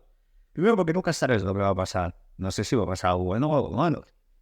Y lo que pase, pues que pase, y de momento pues la afrontaré desde mi mejor ser, y como sea, pues haber salido. Eso claro, que ya te quita un montón de peso encima, de estrés, y además hace que no te precondiciones en muchas situaciones que acaben mejor siempre de lo que piensas. Y luego por la otra parte, claro, si yo acepto mi vida, la situación actual como es, y no me estreso, voy a dar más opciones a la creatividad y, por supuesto, no estaré disgustado porque no estoy en X y poder disfrutar el presente y el momento, ¿no? Que es la vida. La vida será ahora, ¿no? La vida no será mañana, se está dando ahora. Bueno, olvida, tiene esa tensión entre el ayer, el hoy y el mañana. O siempre estamos... Pero es el presente. Me está estresando. Entonces, si no estás aquí, difícilmente vas a Sí, a veces podemos huir de nosotros mismos, o sea, engañarnos, que siempre el autoengaño es peligroso, porque te hace estar fuera de ti, fuera de ti. So, San Agustín, te gustaría mucho los libros de San Agustín, pues, un corazón inquieto, y él dice unas expresiones muy bonitas en relación con Dios, ¿no? Dice, tú estabas dentro y yo estaba fuera. Exacto. Tú estabas dentro y yo estaba fuera. Ya estaba el hombre pum, pum, pum, pum, pum, movido siempre hasta que entra dentro de sí mismo y se encuentra, pues eso, como que ha sido amado desde siempre. Y ya está. Es que el momento que descubres que está todo dentro, ya está. Por eso yo, una de las cosas que estoy potenciando con ellos es descubrir el personaje, ¿no? El personaje que adoptamos, lo que tienes tú dentro. Porque tú para descubrir que la felicidad está dentro, tienes que ver dentro de ti también. Saber mirar. Y saber mirarte. Y ver cuáles son tus condicionantes. Porque como hablábamos antes, llevamos mochila acumulada de todo lo que tú has ido absorbiendo de tu entorno. Entonces es importante verlo para poder desapegarte de todo aquello que te está llevando por la infelicidad. Aunque siempre engañarse. Poder engañarse, exacto. Y eso es un poquito lo que estamos haciendo. Y es curioso porque son unas dinámicas que te llevan a no hacer uso de ciertas cosas. Y cuando se lo comentamos a la gente, te dice, loco, ¿cómo no podéis tener redes sociales? ¿Cómo podéis hacer esto? ¿Cómo aquello? Claro, hay tanta gente que está en automático que es muy complicado, ¿no? Salir de... Es como que tienen miedo, ¿no? Abandonar eso. Y claro, ¿tú qué les dirías? O sea, de tener miedo a esas cosas. Porque yo pienso que siempre tener miedo a salir del área de confort que uno se crea. O sea, uno se crea un mundo pequeño, un mundo como una campana de cristal, y tiene miedo de salir fuera. Tendré frío, tendré grasa, pero sin embargo yo pienso que es cuando descubre uno las grandes posibilidades que tiene, es cuando sale afuera. O sea, cuando sale a compartir, cuando sale a aprender, cuando sale a, bueno, pues, hablando de la mano, también al otro y a cogerse la mano, porque también en nuestra vida siempre hay heridas que tenemos necesidad de curar y hay personas que necesitan. Yo pienso que encerrarse en uno mismo yo pienso que es el gran error. Porque ahora uno puede decir, pues yo aquí tengo todo, porque ahí me salen las noticias, ahí me sale todo. Se puede buscar un pequeño mundo cerrado donde se llama papel. Desde aquí lo tengo todo. Pero yo me acuerdo, un chico me dijo, yo es que tengo cientos, no sé cuántos amigos. Yo, pero ¿tienes alguno que te dé una palma a la espalda? No te ganas. Cientos, no sé cuántos amigos, sí, pero es que no los has visto acá. Alguno te da una palmada de, oye, vámonos a dar un paseo.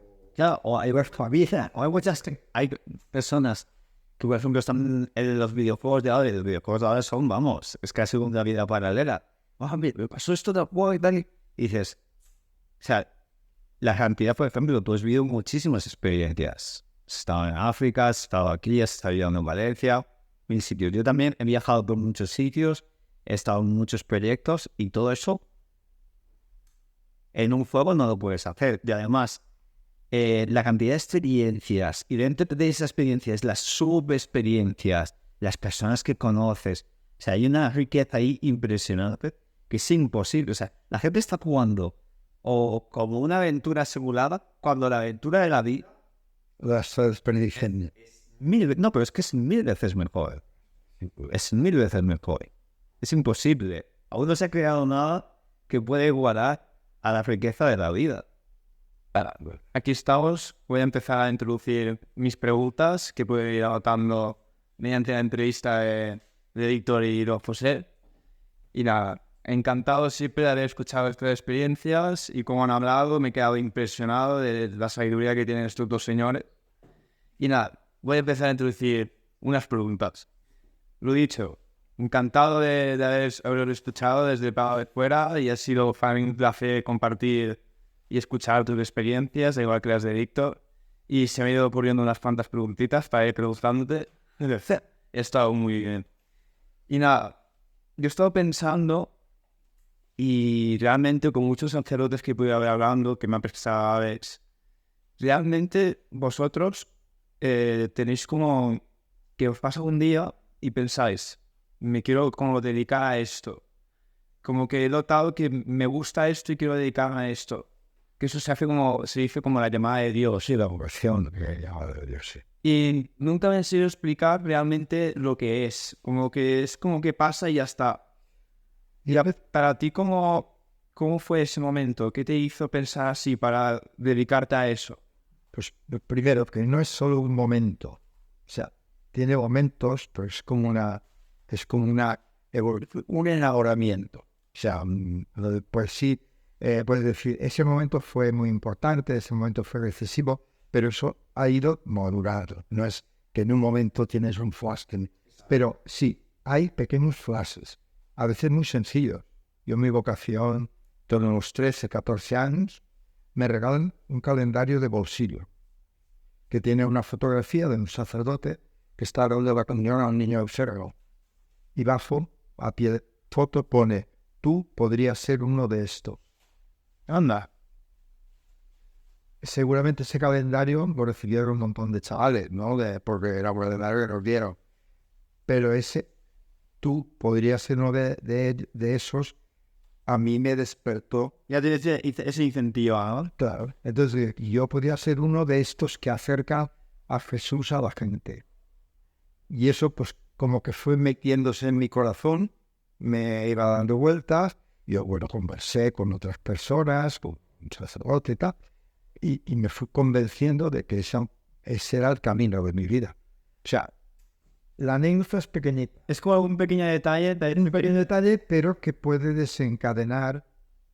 Seguramente yo ya tendría una inquietud, y precisamente a lo mejor por eso capté esa frase, por eso me impactó. Quizás, aún sin saberlo, yo tendría seguramente ya una cierta inquietud, pero eso fue como el detonante que yo comenzara Para seguir con eso. Sí. Ya sé. Y además, una cosa que me parece muy importante.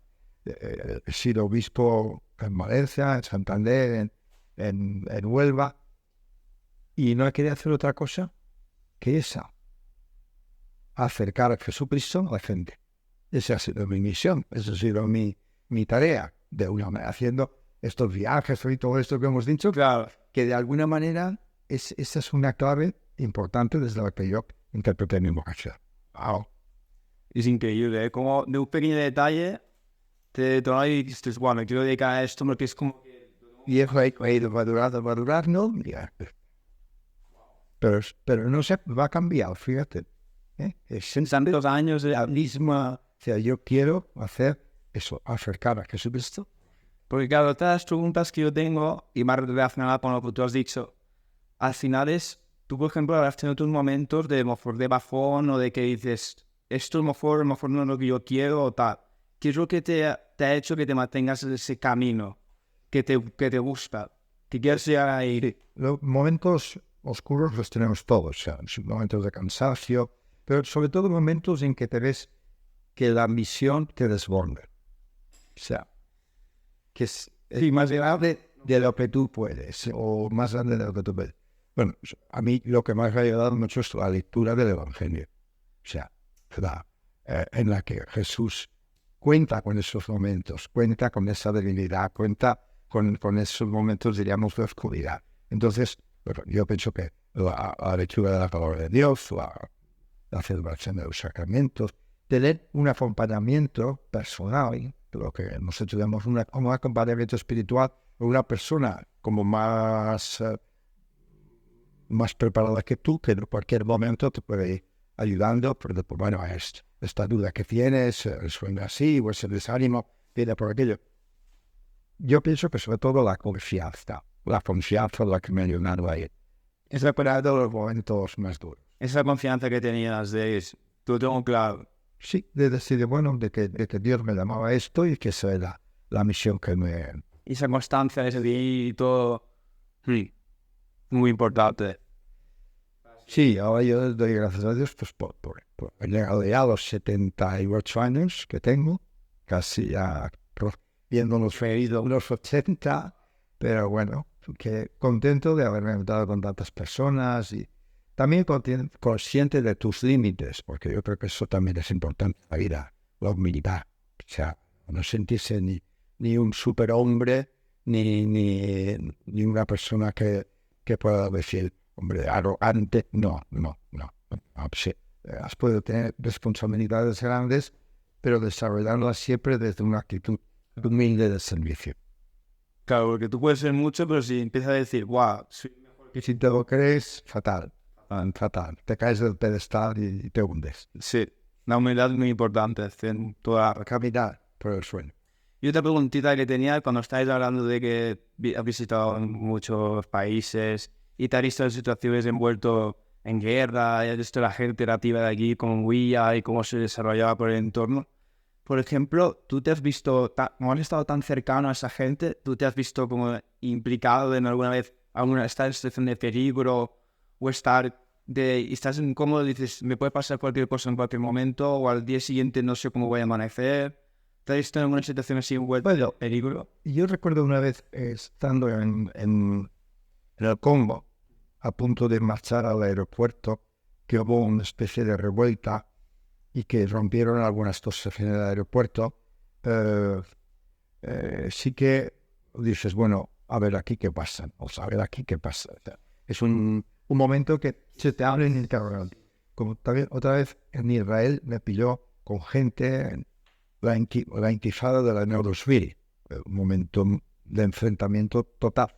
Y recuerdo que cuando el director de un hotel donde estábamos albergados me dice, ¿usted es consciente de la situación tan difícil que se ha creado? Pues sí. Pero bueno, pues iremos resolviendo. Tuvimos la suerte de que teníamos el guía era judío y el conductor era musulmán, y ellos sabían dónde estaban los momentos de peligro, los puntos calientes. Y entonces sí que lo hicimos es cambiar las rutas en determinados momentos, pero así de peligro, de estar metido dentro del peligro, pero de cerca quizás sí, pero estar directamente dentro, gracias a Dios, no. Claro, hay momentos puntuales, ¿no? Sí. El contexto, o sea, el contexto que tenías era un contexto que desde en cualquier momento puede pasar algo, pero que no lo vi como tan cerca como decir, pues mira, estoy metido en esto de fregado. También es verdad que la gente que te conoce, cuando vas a esos países, ellos mismos te cuidan mucho. Por supuesto. Ellos mismos saben dónde llevarte. Me acuerdo una vez que íbamos con el obispo, por el camino de tierra, y vimos dos troncos cruzados. Tuvimos que parar. O sea, pasó un señor, también con un fusil. Bueno, ¿esto qué será? Pues era un simple control. Le preguntaron al obispo dónde íbamos, todo dónde veníamos y tal. Bueno, estos pequeños sustos. Te fue un poco tensa. Un poco tensa. Y dices, Maya, lo que va a ser aquí. A ver cómo acaba estos troncos cuando se retiran. A ver, seguir adelante. Porque claro, es que estás en un entorno así tan conflictivo y con mucha pasión que tengas de ir, como en tu caso, de ir a ver los visioneros y todo eso, pero estás como en un entorno tan conflictivo y dices, en cualquier momento puede pasar algo así. Pero fíjate, también es verdad que tengo que decirlo. Cuando ha habido momentos, por ejemplo, en Israel, que la tensión ha sido muy fuerte, desde allá mismo te han dicho, no vengas. Claro. O sea, yo ahí, digamos, una defensa muy importante es tus amigos que tienes allí que saben cuándo puedes ir o cuándo no puedes ir. Claro. Es esa... Ya te destinan a que aquí no vengas porque hay peligro. Que hay peligro. Está la cosa demasiado tensa y pues puedes verte en un conflicto. Pero por lo demás, bueno, ya, yo creo que no me ha dado miedo. O sea, Muy valiente por tu parte ahí, ¿eh? no, tampoco. Yo creo que, yo no sé, o sea, me acuerdo de una vez que en el sur de Chile, no era eso es por peligro de otro tipo, ¿no? Subir una avioneta de 6 personas. En una situación que dices, esto parece un juguete metido por entre las montañas, el final de los Andes, un paisaje enorme y ya te parecía un juguetito. 6 personas detrás del piloto y 2 más ahí. Súper ahí te Para una despegar desde un campo que parecía un campo de fútbol. Y bueno, en ese sentido, yo qué sé, no he sido miedoso, la verdad. No me ha dado pánico. Tenía a veces más miedo. Me acuerdo que mi padre tenía mucho miedo cuando hacía sus viajes. Siempre me decía, Y el día de hoy me resulta algo muy curioso, vaya, nunca había hablado con un obispo pues mira, y me ha dado mucha curiosidad porque estoy iniciando en todo este tema y quería enlazar esto con la primera pregunta que te quería hacer. Y es que, como bien te he dicho, estoy empezando a leer la Biblia, me estoy iniciando en el mundo del cristianismo, vaya. Entonces quería preguntarte, ya que supongo que también servirá a mucha gente que nos está viendo, ¿cómo puedo yo hacer, o algún método, para leer la Biblia de forma más activa, para, por así decirlo, captar esa información y luego aplicarla en mi día a día? ¿Tú qué me recomiendas? yo te recomendaría, lo que recomiendo muchas veces cuando se empieza a leer la Biblia, que no se empiece por fin del libro. ¿No? Porque a veces te das cuenta que son muchos años, mucha cultura antes de nosotros, y entonces uno puede perderse. Por ejemplo, si empiezas con el libro de los números, dices, venga, nombres, ¿esto qué es? Yo te recomendaría que comenzaras a leerlo por el Evangelio de San Lucas. Por el Evangelio de San Lucas. Y entonces, desde ahí, pasar después, porque Lucas escribe el Evangelio y luego escribe los Hechos de los Apóstoles. Esos 2 libros te van a resultar más familiares. Te diría, las páginas que no entiendas, no te preocupes, vas quedándote con las que entiendas.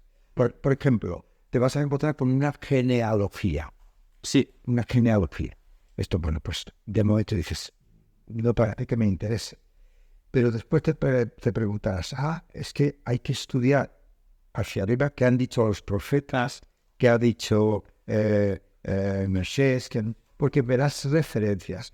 Desde ahí es como decir, si yo quiero comenzar a conocerte a ti, y quiero conocer también la historia de tu familia, pero comienzo conociéndote a ti y a través de ti tus padres, tus abuelos, tus bisabuelos, la historia, tu pueblo, etcétera.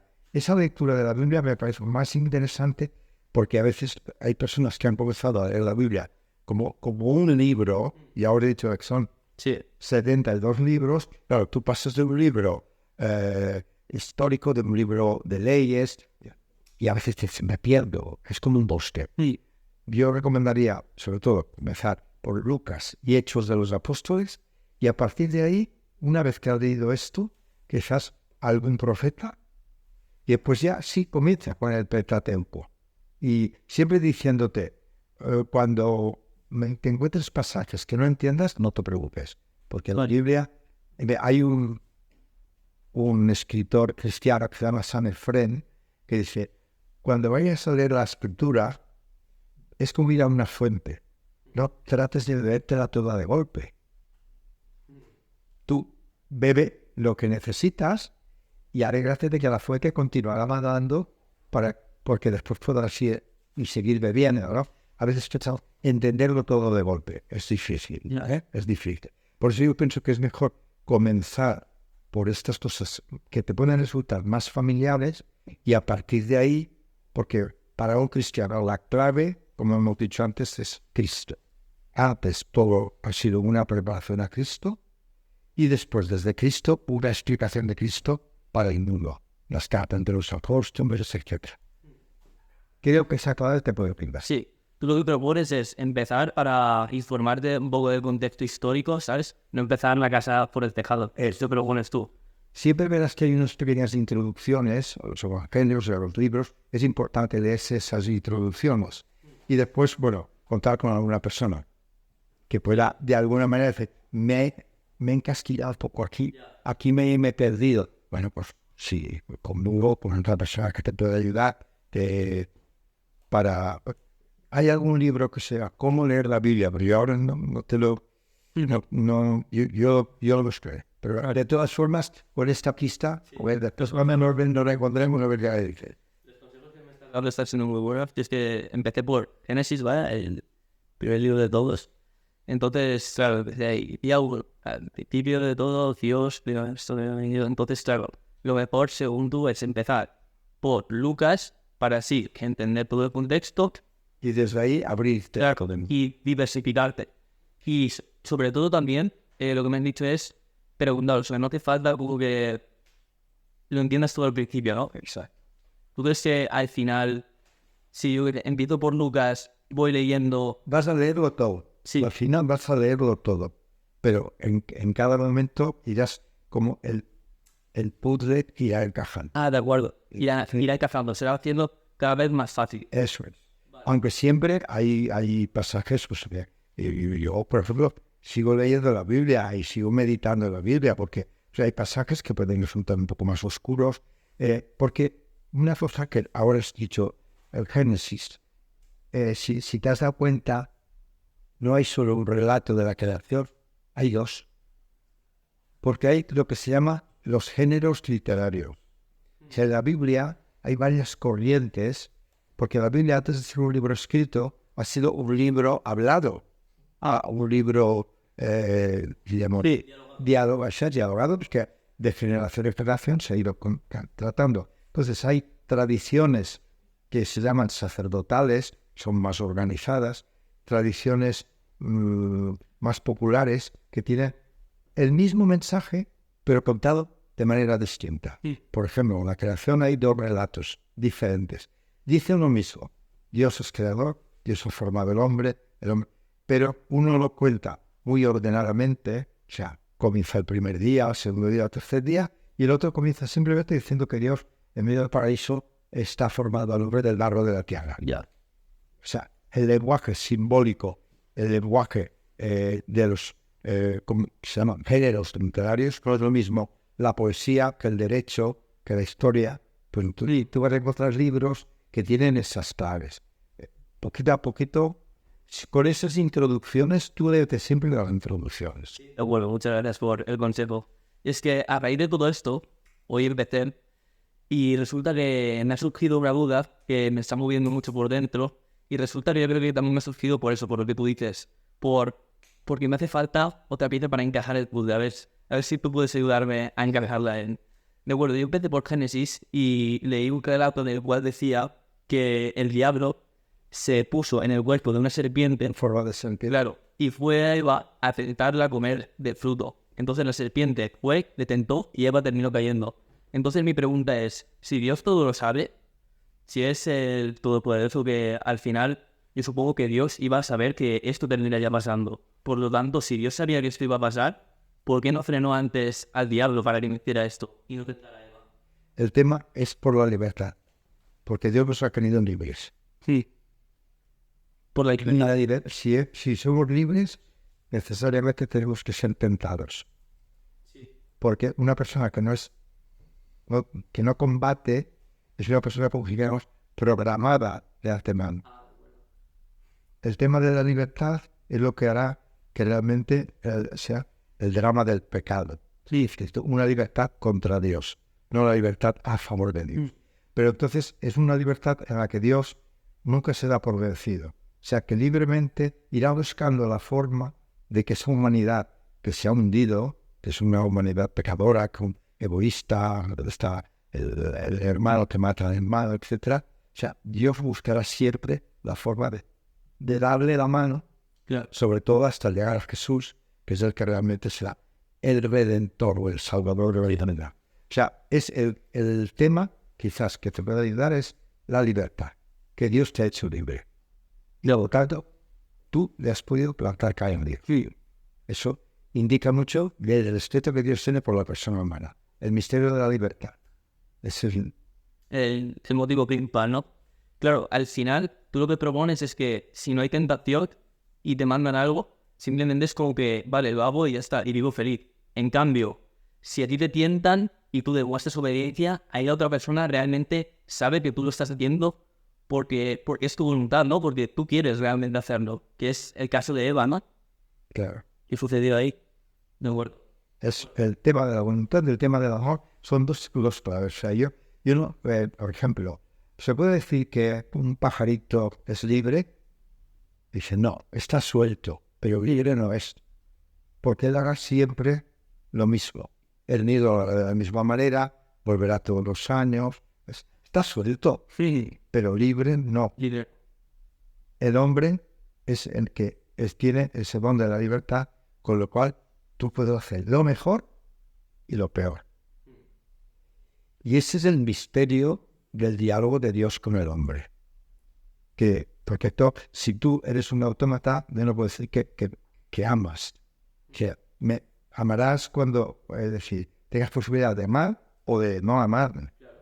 Sí, Libre. Entonces, claro, es la fuente de las ramas, pero también la fuente de la grandeza del hombre. El misterio de la libertad. De eso te daremos. De acuerdo, pues, don José, muchas gracias. Ha sido breve, pero ha contestado todas mis preguntas. Pues nada, a ver, las que... Oye, He oído que usted ha hablado sobre Abraham, que es una figura, pues este es un pilar en la historia. Y se puede ver como el camino de Abraham, pues no es para nada fácil.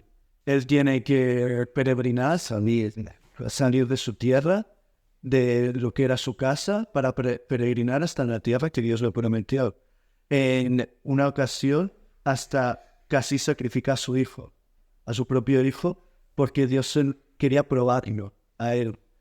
Y con eso, y por lo que va sucediendo a lo largo de la historia, pues me doy cuenta de que el camino de Dios no siempre es fácil, que hay como una especie de sufrimiento. Pero, ¿usted cree que al final de ese camino de sufrimiento puede haber una recompensa a largo plazo que sea mucho mayor que ese sufrimiento? sin duda esa es una de las claves para entender el cristianismo. Porque la cruz está ahí. Jesús nunca dijo que su camino era fácil. Abraham no lo tuvo fácil. Ninguno de los amigos de Dios lo tuvo fácil. La Virgen María no lo tuvo fácil. Pero es decir, son las personas que se fían de Dios más que de las dificultades por las que tienen que pasar. Porque saben que Dios tiene la última palabra. En este caso, diríamos, el enmarque, diríamos, para entender la historia de la salvación, es que somos creados por amor y desembocamos en el amor. La última palabra no la tendrá la muerte. La última palabra la tendrá la vida. La tendrá Dios, que es el Dios de la vida y el Dios del amor. Entonces, yo pienso que todas las, la vida se vive desde la clave, la vida cristiana, desde la clave de la muerte y resurrección de Cristo. Esa clave es la que ha vivido el cristiano, los mártires, antes hemos hablado de los mártires, las dificultades de la vida cotidiana. O sea, yo pienso que siempre el cristiano sabe que la última palabra la tiene Dios. Y esa es una palabra de amor y es una palabra de vida. Más allá de los momentos de sufrimiento, de crisis, etc. De hecho, Jesús hace un resumen de su vida, vísperas de su pasión, con el sembrar el trigo. Si el grano de trigo no cae en tierra y muere, queda infecundo. Pero si muere, pues, si se entierra, da fruto. Esa clave de saber afrontar y pasar por el sufrimiento, manteniendo la confianza, es una de las características de los caminos de Dios. Porque Dios siempre sorprende, pero nunca defrauda. Claro. Y viéndolo de esa forma, como una persona normal y corriente, claro, tú lees el Antiguo Testamento y ves que Dios se aparece a diferentes personas y les indica su camino. Pero a partir de la venida de Jesucristo, que fue la mayor aparición de Dios, se encarnó, pues ya no se ha vuelto a aparecer más. Y ya no dicta como ese camino a la gente. ¿Cómo cree usted que sería una buena forma de hoy en día acercarnos a Dios? Te voy a contestar con una frase de San Juan de la Cruz, que es un gran místico español, que dice precisamente que después de Jesús ya no hay que estar buscando visiones o apariciones, porque Dios en Jesús nos lo ha dicho todo. Todo lo que nos tiene que decir nos lo ha dicho en Jesús. Dice, antes sí podías preguntar a los profetas, le preguntaban a Dios, pero Jesús es la palabra. Si tú dices, ¿qué me dice Dios? Aquí está mi hijo, escúchalo. Aquí está mi hijo, míralo. Aquí está mi hijo, imítalo. Este es mi hijo, escuchadle. Es una palabra que se repite en los evangelios porque Jesús es la palabra. Y por eso, de alguna manera, el cristianismo o la vida de la relación con Dios después de la manifestación de Jesucristo no es más que profundizar en la vida de Jesús. A profundizar en la vida de Jesús, tú vas encontrando las respuestas que te va generando la vida. De alguna manera, yo a veces el resumen que hago cuando esta cuestión que tú planteas es plantearse, si Jesús estuviera en mi lugar, ¿qué haría? Esa es la respuesta. Intentar buscar cómo reaccionaría él ante esa persona pobre o ante esa persona que te ha ofendido, que tienes que perdonar, ante esa persona que necesita ayuda y tú se la tienes que dar. ¿Cómo reaccionaría Cristo? Esa es la palabra que de alguna manera es para ti ya una palabra definitiva. Pues, San Juan de la Cruz tiene esa formulación que es preciosa. Dice, después de Jesús, Dios ya nos ha dicho lo que nos tenía que decir en él. De tal manera que Jesús hay un momento que dice, quien me ve a mí, ve al Padre. O sea, quien me ve a mí, de hecho, está viendo a Dios. Porque si Dios es amor, nadie ha amado más que Jesús. Jesús dice, nadie tiene amor más grande que el que da la vida por sus amigos. Y Él ha dado la vida por nosotros, sus amigos. El amor más grande. Es decir, el que de tal forma se desprende de sí mismo que no te da cosas, se da a sí mismo. Pues ahí está la respuesta. Ahí tenemos que buscar la respuesta. Claro. Al final, lo que usted plantea es que encontremos en Jesús todas aquellas dudas que nosotros tenemos y de esa forma es como podemos acercarnos más a Dios y más como a la espiritualidad, por decirlo de alguna forma. Sí, ¿no? Porque la espiritualidad es, de alguna manera, vivir con el mismo espíritu de Jesús. Pero también es verdad que Jesús nos ha regalado del Espíritu Santo. O sea, yo creo que ahí No estamos hablando simplemente de hablar de Jesús como si fuera un libro que está fuera de nosotros. Él nos ha comunicado su espíritu para que nosotros podamos entender lo que Él nos ha dicho. De hecho, los apóstoles, hasta que no reciben el Espíritu Santo, no acaban de entender demasiado a Jesús, porque ellos piensan en un Mesías glorioso. San Pedro le dice, tú eres el Mesías, pero él está, ¿qué Mesías piensa él? Un Mesías políticamente importante, un Mesías que tira a los romanos del pueblo de Israel, sí, un Mesías triunfante.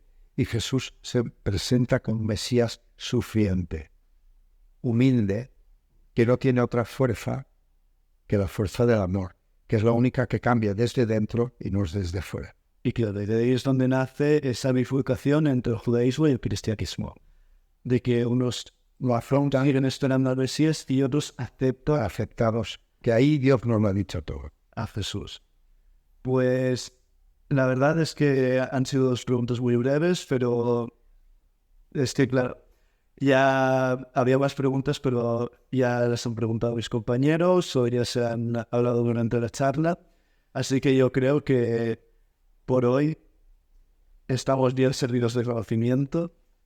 Y bueno, quería terminar diciéndole a todo el mundo que si esto os ha gustado, le deis a me gusta, os suscribáis, nos escribáis cualquier sugerencia en la caja de comentarios. Y pues aquí lo dejamos.